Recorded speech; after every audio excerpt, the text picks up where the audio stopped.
C7 entre semana. ¿Qué tal? Muy buenas tardes. Gracias por estar con nosotros aquí en C7 entre semana.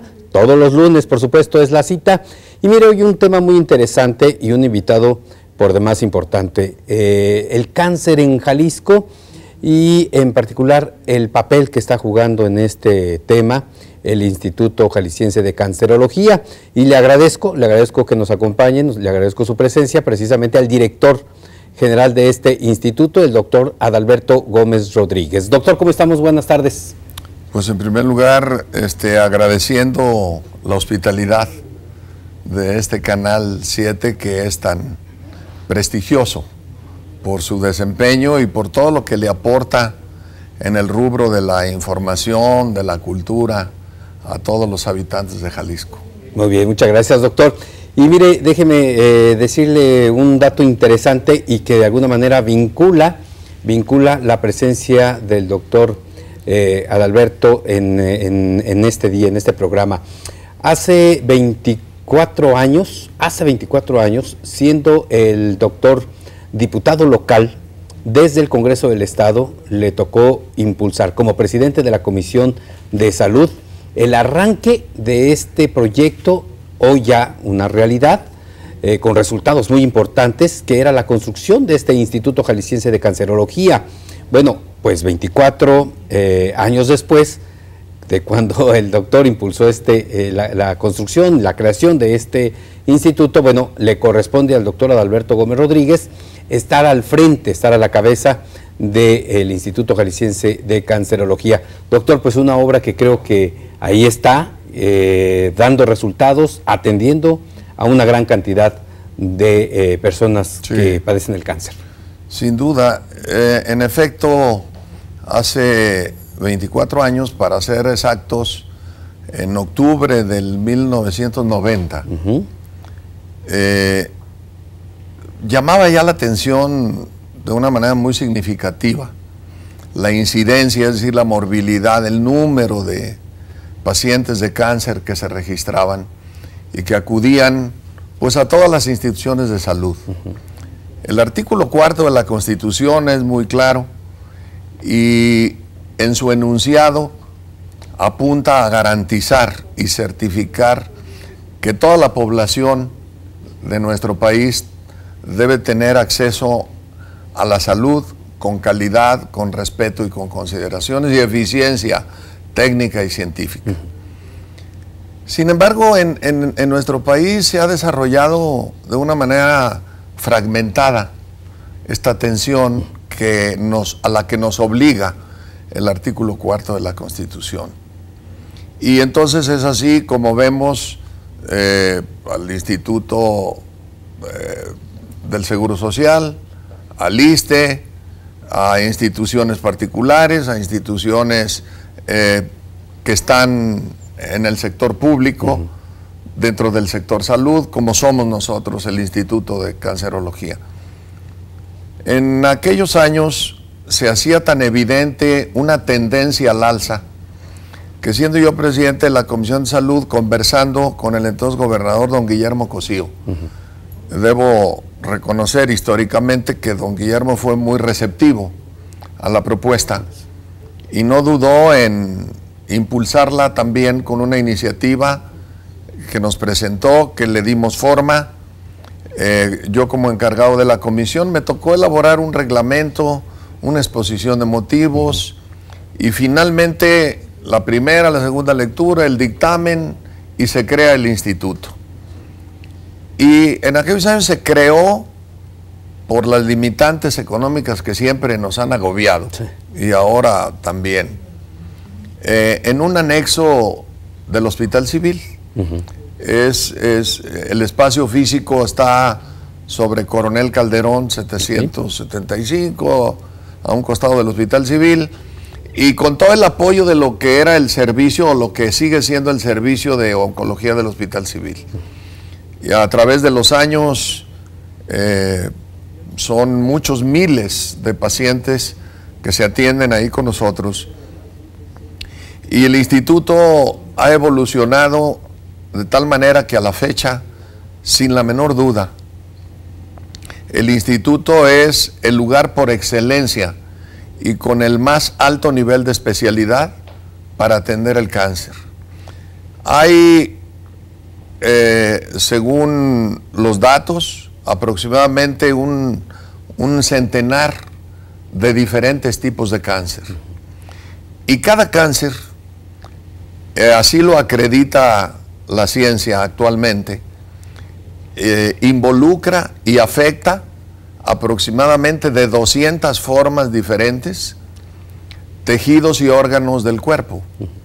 Es decir, más allá del lugar en donde se ubique un cáncer, tiene un impacto negativo, se estima hasta en 200 lugares diferentes y de distintas formas. Por lo tanto, es una enfermedad muy compleja. Sí. A estas alturas ya asumimos que es un problema de salud pública mundial y desde luego pues nacional también, en el estado de Jalisco, y se requiere de una atención multidisciplinaria para cada cáncer.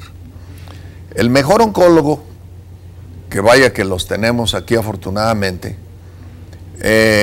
no es suficiente para atender un cáncer.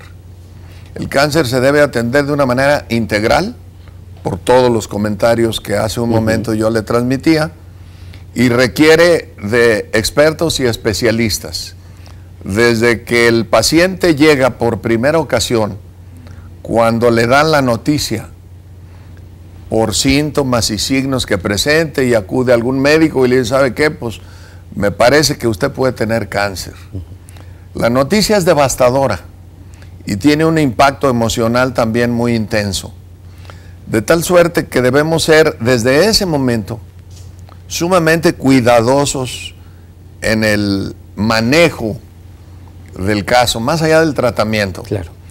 El manejo contempla desde el arribo del paciente al instituto, en donde a nivel de recepción, primero, en la elaboración de la historia clínica, integrar el expediente, el paso por una revisión en nutrición, en psicología, una evaluación socioeconómica que elabora trabajo social, y finalmente llega al médico que inicia un largo camino. Y hablo de largo camino porque a últimas fechas, felizmente, los nuevos tratamientos con mayor frecuencia nos llevan a la cronicidad del paciente. Vamos haciendo un símil para entendernos. El paciente es una persona que está ubicada en determinado lugar y tiene que cruzar un río. Para cruzar ese río necesita muchas ayudas en la barca.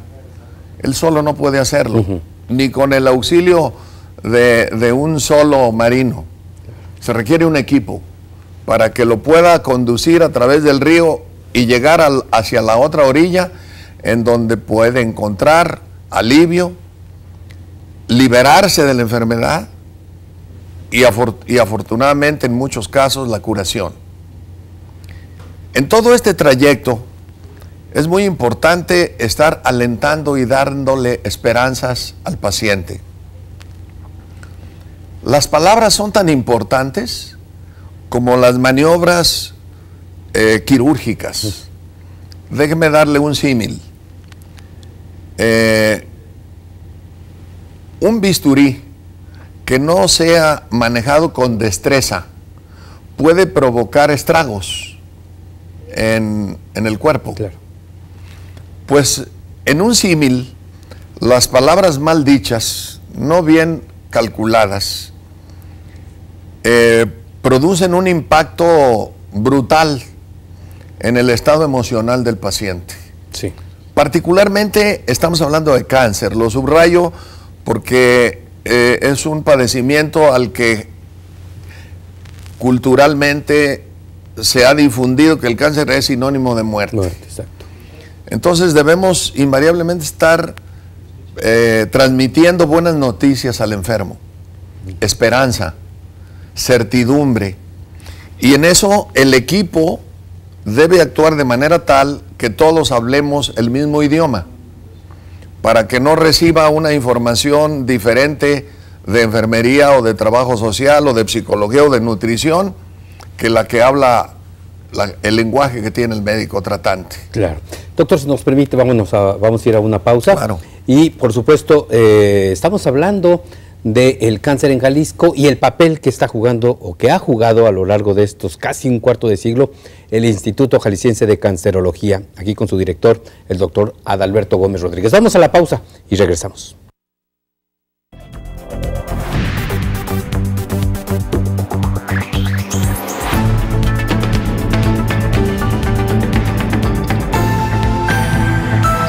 C7 entre semana. Estamos de regreso. El tema hoy a tratar, hoy por demás importante, el cáncer en Jalisco y el papel del Instituto Jalisciense de Cancerología. Y regresamos, doctor.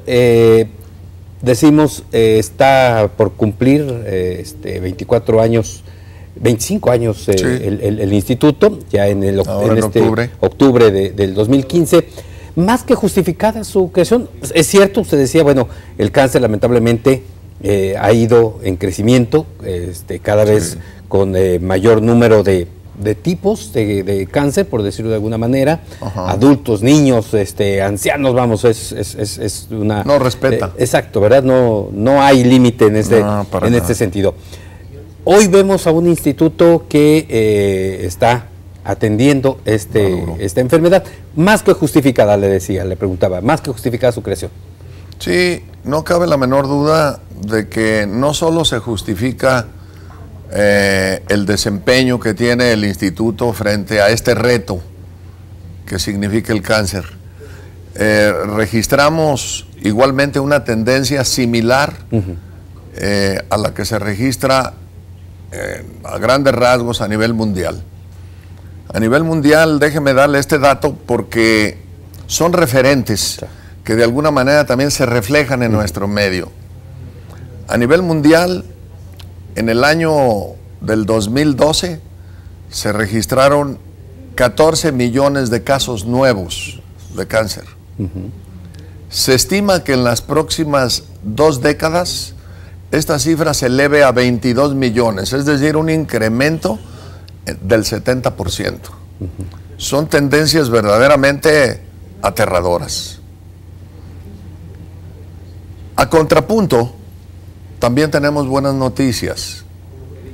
Recién regreso yo la semana próxima pasada de la reunión nacional a la que convoca el Instituto Nacional de Cancerología, a donde los institutos y todas las instancias que atendemos el cáncer nos reunimos anualmente. Y bueno, pues ahí las buenas noticias son de que cada día la biología molecular nos permite acceder a nuevos y mejores tratamientos. Creo que en una reunión como esta no es el caso de profundizar en esos temas que son muy complejos, pero sí es pertinente decir, porque es una buena noticia, que los tratamientos moleculares actualmente ya en vigor nos permiten individualizar tratamientos de una misma enfermedad, porque se analiza la evolución genética de cuáles son los factores genéticos que entraron en mutación y que llegaron a provocar el cáncer. Y los llamados anticuerpos monoclonales, que hay unos llamados quiméricos y otros humanizados.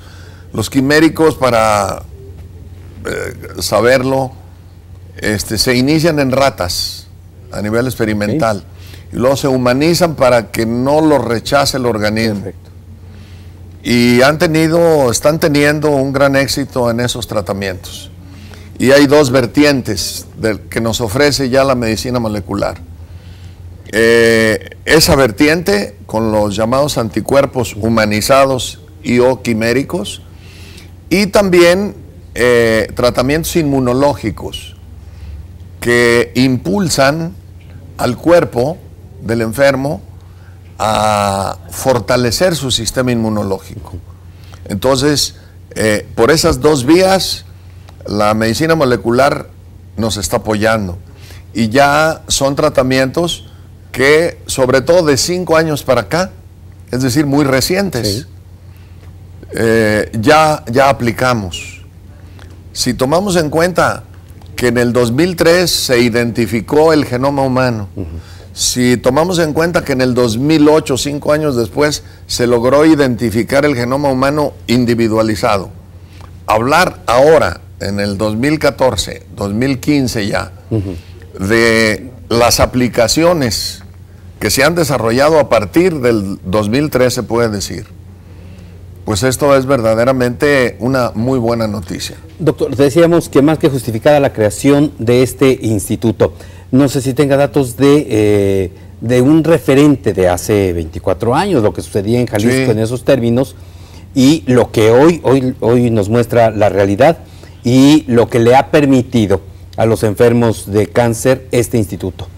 Sí, déjame decirle, por ejemplo, el año pasado tuvimos alrededor de 600 casos nuevos de cáncer de mama.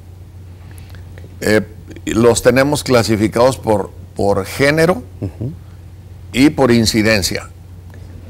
Por género, en la mujer está en primer lugar el de mama, el cervicuterino, ovario, pulmón, estómago, colon. En el hombre es algo semejante. En primer lugar está la próstata. El pulmón ha venido teniendo un crecimiento ascendente muy preocupante por el tabaquismo. ¿Y por qué la próstata antes que el tabaquismo, si sabemos la gran cantidad de personas, en este caso caballeros, que fuman y pese a las campañas en contra, el de próstata se convierte en el, se ubica en el primer lugar y el de pulmón segundo. Más abajo, no. El de pulmón, sobre todo el 70% del cáncer del pulmón es por tabaquismo. Un 30%, por ejemplo, del de próstata tiene que ver con el tabaquismo. Además de cuestiones hormonales. Luego hay factores como la obesidad. La grasa del cuerpo se transforma en hormonas. Y eso aumenta el riesgo para el cáncer de próstata en el hombre. El cáncer de próstata en el hombre es tan frecuente que incluso hay personas, por decir de 70, 80 años, que fallecen por alguna causa que aparentemente no tiene nada que ver con el cáncer. Y en la autopsia se encuentra que ya traía cáncer de próstata, estaba iniciado. En otras palabras, el cáncer de próstata está a la alza también porque tiene que ver con la edad. De tal suerte que son de 60 años en adelante cuando se inicia el mayor riesgo para el cáncer de próstata. Al elevarse hoy el nivel por la edad, sí. Sí, ¿verdad? Pero fíjese una cosa, justamente las personas, los hombres de esa generación, somos los más reacios a que nos hagan el tacto rectal. Todavía hay quienes imaginan que se pierde la virginidad. Sí, exacto. Pero bueno, es necesario. Claro. Ya las nuevas generaciones tienen más apertura. Por ejemplo, en un comparativo para el tema del cáncer de mama, en donde registramos, por decirle un dato, alrededor de 9,000 mamografías el año pasado. Las mujeres acuden a su estudio de mamografía. Y los hombres, sobre todo los que tienen más riesgo de 60 años o más, le tienen miedo al tacto. Y aún le tienen miedo a un pinchazo para tomarles sangre y hacerles el antígeno prostático. Es un problema cultural. A ver, pero nos decía, en este caso, y creo que es un tema también interesante, el de la mamografía en la mujer. Creemos que no hay cáncer de mama en los hombres. Sí, cómo no. Claro que lo hay, ¿no? Lo que ocurre es que también en un comparativo estamos hablando de un 2-3%, muy poco. como incidencia en relación con el cáncer de mama en la mujer. Ok. O sea, son casi contados los casos, no, no son un problema de salud. Ok. Sí se registran casos, pero no son un problema de salud. Debo decirle que al instituto son contados los casos que nos llegan. El cáncer de mama en el hombre. Sí. En la mujer, entre más volumen tiene la mama, igual también es de más riesgo. Ok. Sobre todo el estilo de vida es el parteaguas para entender esto. Hace no muchos años se hablaba de la herencia. Pues ya mi papá, mi mamá, mis abuelos tuvieron cáncer, ya estoy aterrorizado porque yo sigo. Exacto. Está comprobado que el porcentaje de factor hereditario genético oscila entre el 5 y el 10%. Es decir, no es tan la incidencia tan grande como factor la herencia. Okay. Más bien es el estilo de vida. Una vida sedentaria, la obesidad, sí, el sobrepeso, que por cierto es importante plantear lo siguiente. Es inexplicable que ahora estamos descubriendo que México tiene el primer lugar en niños gordos, exacto, en obesos, y que estamos a punto de llegar al primer lugar también en adultos, como si esta fuera una epidemia que se genera de un año a otro o de unos meses a otros. Es un proceso, es una evolución en la que debemos admitir y reconocer que falló el sistema de salud. Eso es muy importante. Tenemos que decirlo. Claro. La prevención. Empezó a desarrollarse la obesidad y en el sector a nivel nacional se llevó una actitud contemplativa, como si no pasara nada. Vamos a hablar de ese tema, doctor, la obesidad, de la relación con el cáncer. Su relación con el cáncer, claro. Después de este corte, por favor. Claro. Regresamos, por supuesto, en este tema por demás interesante, el cáncer en Jalisco y el papel del Instituto Jalisciense de Cancerología. Regresamos.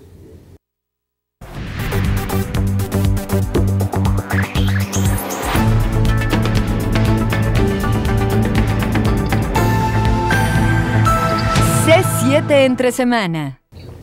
Estamos de regreso. El cáncer en Jalisco y el papel del Instituto de Jalisciense de Cancerología, y en un rubro muy importante, en un rubro que espero que sea de mucho interés para usted por la gran cantidad de casos, efectivamente, de cáncer que se registran en el sector salud, un problema de salud pública, por supuesto, pero, híjole, a veces, hace unos momentos el doctor nos decía que en automático relacionamos cáncer con cuestión hereditaria. Sin embargo, hay otros factores que tienen que ver con ello. Y hablábamos de la obesidad, por ejemplo. Y este tema, doctor, es muy importante. La relación de la obesidad con el cáncer, considerando, sí, efectivamente, que, bueno, Jalisco ocupa el primer lugar en casos de obesidad en menores y ya bien nos en la República. Y en la República, exacto. ¿Sí? Y ya nos decía usted, bueno, los adultos por ahí vamos, ¿no?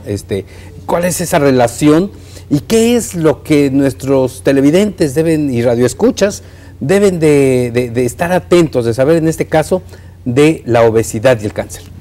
Bueno, mire, el estilo de vida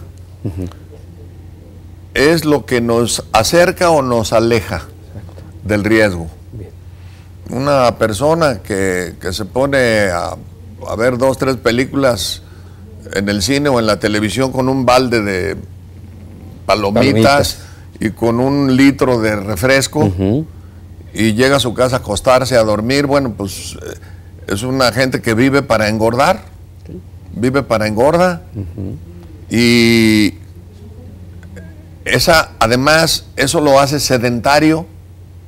Entonces el sedentarismo, la obesidad, que la obesidad parte del cáncer, que está muy vinculado, científicamente comprobado, porque la grasa tiende a transformarse en hormonas que vienen a trastocar el equilibrio metabólico del cuerpo y que incide negativamente también en el sistema inmunológico y ese es el mecanismo por el que se acercan al riesgo. El tabaquismo, yo quiero mencionarlo nuevamente, porque es el causante del cáncer no solo pulmonar. En un 70% sí es directamente responsable del cáncer pulmonar, pero hay un 30% de cánceres evitables y muy diversos. Mencionaba entre otros el de próstata, el de la cavidad oral, el del esófago. Exacto, también. Esos cánceres tienen que ver con el tabaquismo. Y un 30% de cánceres se originan por el tabaco, el de vejiga también. Entonces el estilo de vida es el que hay que tener la capacidad de rescatarlo.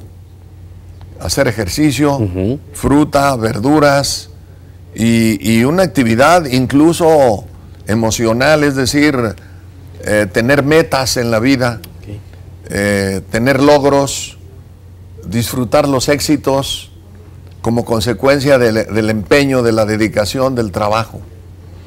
Si bien es cierto que todavía científicamente no se establece una relación vinculatoria entre un estrés y el cáncer, lo cierto es de que el estrés sí impacta el sistema inmunológico. Entonces, bueno, de una manera indirecta, sin duda que algo tendrá que ver. Todavía no hay quien lo afirme y lo haya comprobado, pero este es otro factor también de suma importancia. Y en el instituto, le comentaba, trabajamos en todos esos aspectos. Sí. Nos decía allá 400 años antes de Jesucristo Platón, nos decía, mis médicos aquí en Grecia no tienen éxito en curar los ojos porque no toman en cuenta la cabeza. Y cuando quieren curar la cabeza tienen dificultades y no lo logran porque no toman en cuenta el cuerpo. Y concluía Platón, 400 años antes de Cristo, decía, y para curar el cuerpo tienen dificultades porque no toman en cuenta el alma. Y decía, el alma es la sustancia inmortal que nos alimenta de ideas, de emociones, de sentimientos, de alegrías, de tristezas. Es un verdadero alimento. Entonces, de ahí la importancia de que cuidemos siempre el factor emocional. Y déjeme tratar de llegar a este dato, que fue la conclusión de esta reunión nacional allá, y que Jalisco, junto con Yucatán, que fue la sede, somos los primeros en la República en involucrarnos en dos compromisos sustantivos. Uno, las universidades, la Universidad de Guadalajara, en este caso particular, y en general las universidades que ofertan ciencias de la salud, deben tener en su currícula como materia básica la oncología. Porque tenemos un vacío inmenso en hacer diagnósticos precoces y en hacer prevención. Actualmente, hablando del instituto, el 65-70% de los enfermos que llegan a buscar nuestra atención nos llegan con metástasis, es decir, con un cáncer ya con cierto avance. El hecho de que se presenten con metástasis nos limita mucho en las posibilidades de ofrecer alivio, liberarlo de la enfermedad o eventualmente curarlo. Los costos son mucho mayores. El sufrimiento del paciente y la familia igual. Entonces se llegó allá en Yucatán primero a establecer en las escuelas y facultades en donde se dé ciencias de la salud como materia básica la oncología. Que actualmente no está así. No lo está. ¿Verdad? Ok, por eso. Como materia básica no. Exacto. Es aleatoria, es tangencial. Exacto. De ahí que al cáncer de próstata sistemáticamente lo atiende un urólogo. Sí. Al cáncer de estómago o de colon, un gastroenterólogo. Exacto. Y así sucesivamente. ¿Por qué? Porque la tendencia del cáncer, como ya di las cifras hace un momento, que es alarmante, en un comparativo con el número de oncólogos que se producen en la Comisión Interinstitucional para la Formación de Recursos Humanos en Salud, que desde mi punto de vista, y esta es una crítica constructiva de mi parte, ha estado somnolienta o dormida, porque ahora nos encontramos en una enorme disparidad entre el número de pacientes con cáncer y el número de oncólogos, especialistas en atender. Y más aún, especialistas, médicos, enfermeras, nutricionistas, psicólogos, trabajo social, en equipos de alta especialidad, porque es muy complejo para poder ser eficientes en el tratamiento del cáncer. Ustedes acordaron esto allá en Mérida. En Yucatán. Yucatán y Jalisco. Jalisco y Yucatán iniciamos con el INCAN, con el Instituto de Cancerología a nivel nacional, iniciar con esta propuesta, y ya se firmó el convenio de la Universidad de Yucatán con el INCAN. Y estará programado a corto plazo hacerlo aquí también la institución universitaria. Exacto, lo que le dice, bueno, ¿cuál es el siguiente paso para que ahora las universidades en sus planes de estudios incorporen la oncología como una de las materias básica? Y aquí tendrían que entrar todas las universidades que tienen escuela o facultad de medicina. Es imperativo que así se haga. Y el otro tema sustantivo que allá se manejó fue el seguimiento de los pacientes. A un paciente con cáncer curado no se le puede decir, ya vayas a su casa, está curado. Cada caso de curación es una historia de éxito, que además nos proporciona una gran experiencia y un gran aprendizaje. ¿Por qué lo curamos? ¿Cuál fue esa ruta del río a que yo me refería hace un momento?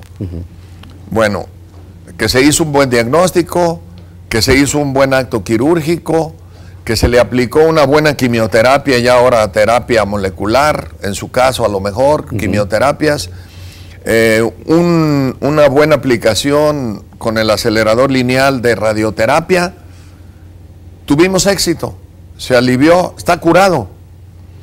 Pero debemos identificar por qué lo curamos a ese paciente.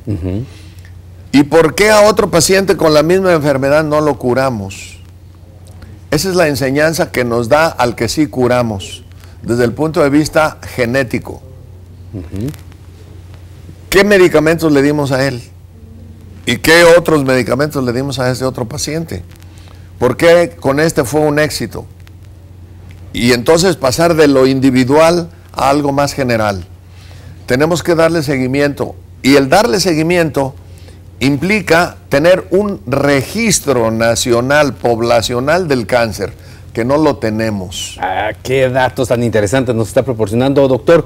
Y de veras creo que esta reunión que tuvo en Mérida, Yucatán, pues dará pie a tomar decisiones que ayuden de alguna manera a combatir, atender y por supuesto sacar con éxito este tipo de, o el gran número de cáncer, de enfermos de cáncer que se están registrando a nivel nacional. De esto por supuesto seguimos hablando después de este corte, y además, ¿qué sucede con todas estas campañas de prevención contra el cáncer y al mismo tiempo el incremento de los casos? Volvemos.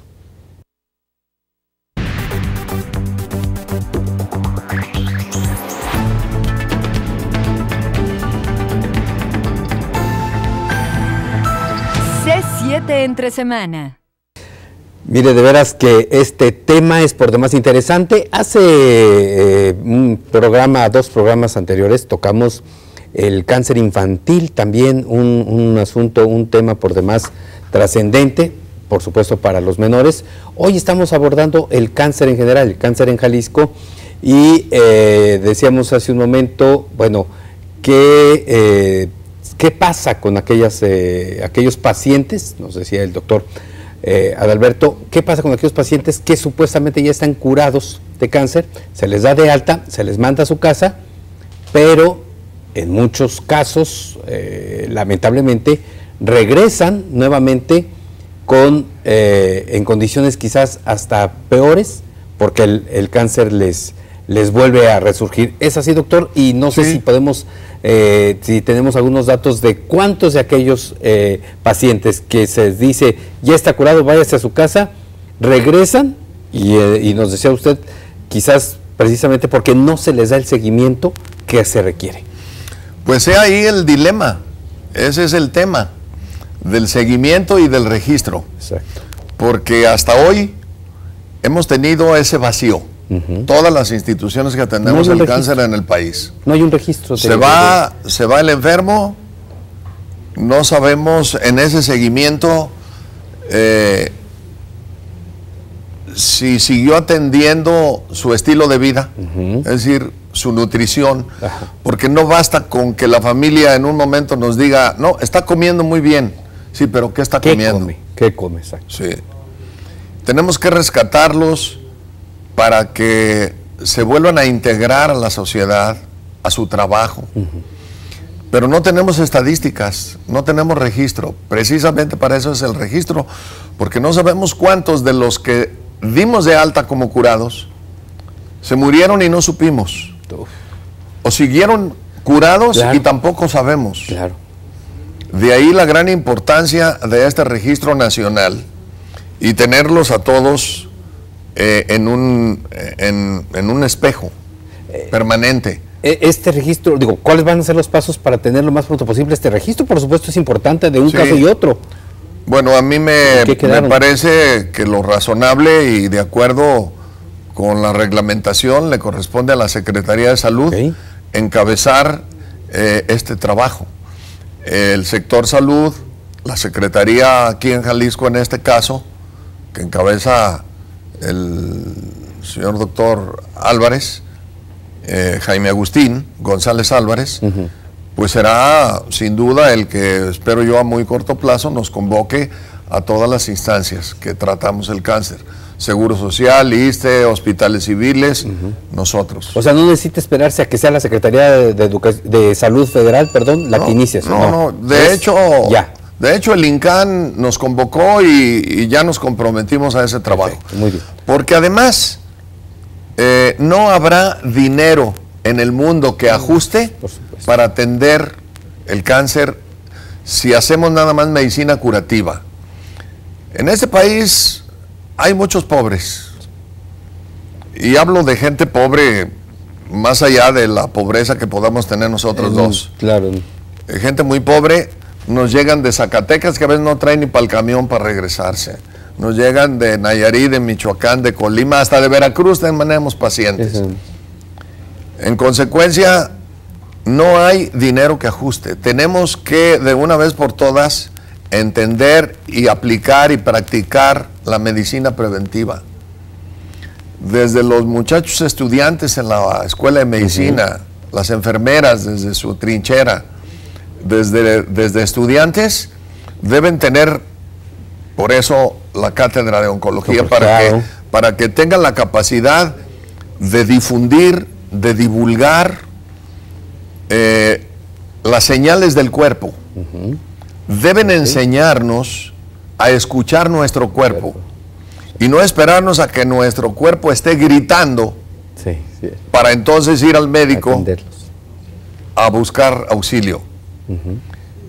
Todos debemos aprender a escuchar nuestro cuerpo para que sepamos identificar los primeros signos, los primeros síntomas de alarma, porque el cáncer no es algo que aparezca de un día para otro. Cuando nosotros ya tenemos signos y síntomas es porque hace meses y a veces años que se inició. Que eso es muy común, ¿no? O sea, cuando dicen, es que se le detectó, se le descubrió, a veces el término es cáncer, y un cáncer rapidísimo, se fue en tanto tiempo. No, pues no es que le haya nacido ese día y a las semanas haya fallecido. Eso le pasa al que le cae un rayo en seco. Claro. Sí, es de un momento a otro. Claro. No, el cáncer tiene su historia antes de que aparezca. Dicen, un cáncer fulminante. No hay cáncer fulminante. Fulminante porque una vez declarado abiertamente, Pues le estoy diciendo que nos llegan ya con metástasis. Claro, pero pues ya. Y entonces ya con metástasis sí, se nos pueden ir en unos meses. A ver, doctor, nos dice usted, hay que aprender a escuchar nuestro cuerpo. Sí. Pero aparte de escuchar, ¿dónde queda lo de la conciencia? Le decía antes de irnos al corte, de pese a todos estos llamados, todo esto que usted nos está platicando hoy, los llamados que nos hacen a través de los spots de radio, de televisión, hablando del tabaquismo y su relación con el cáncer, de todo esto que nos ponen en las cajetillas de cigarros.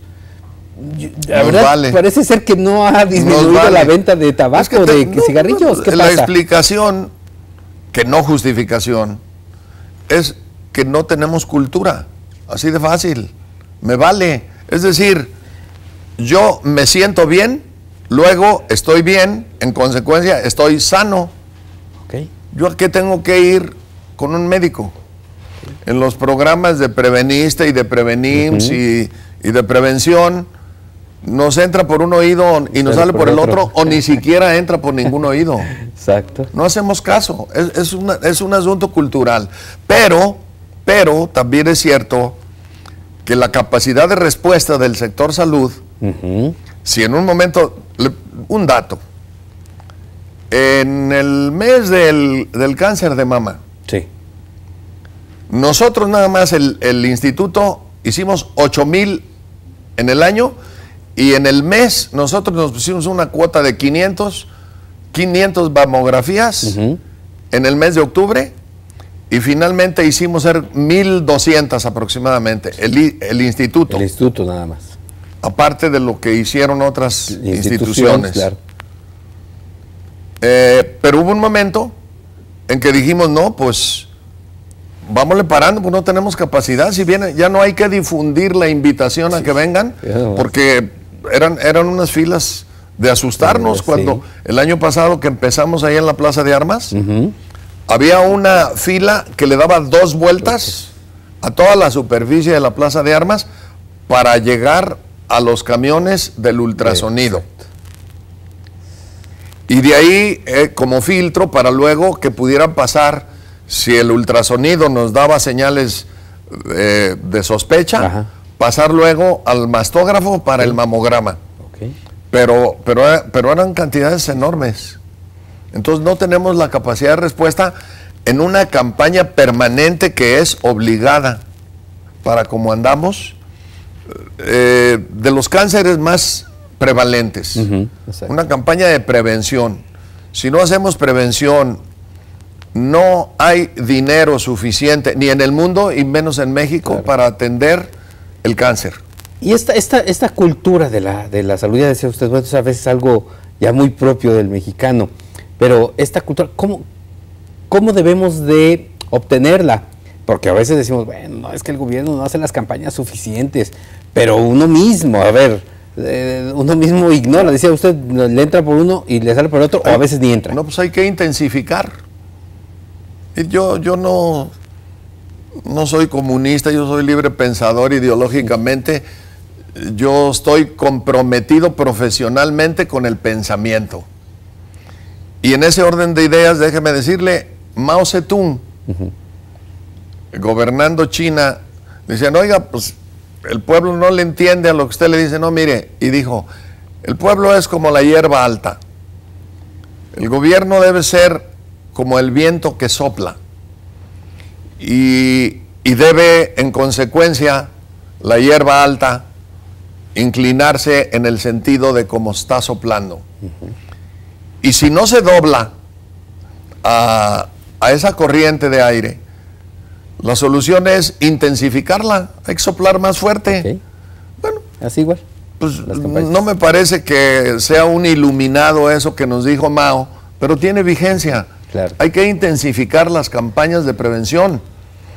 El tema eventualmente es de que qué vamos a hacer cuando le digamos a todos los hombres de 40 años en adelante, vengan a su estudio o vengan a que les tomemos sangre para el cáncer de próstata, que es el preeminente. Pues ojalá y con este llamado, doctor, de veras seamos más los que estemos conscientes de revisar nuestro cuerpo. Intensificar la información de certeza. Muy bien. Yo le agradezco esta entrevista, doctor, y muchas gracias por No, pues mire, el agradecido soy yo porque esa es mi chamba, ¿no? Bueno. Mi chamba es prevenir y hacer diagnóstico precoz. Muchas gracias. Para tener éxito. Gracias, doctor. Gracias al Canal 7, gracias a usted particularmente. Gracias, y gracias a usted por habernos escuchado, por supuesto. Tema muy interesante, que hay todavía mucha tela de dónde cortar. Gracias, nos vemos y escuchamos el próximo lunes. Que descanse.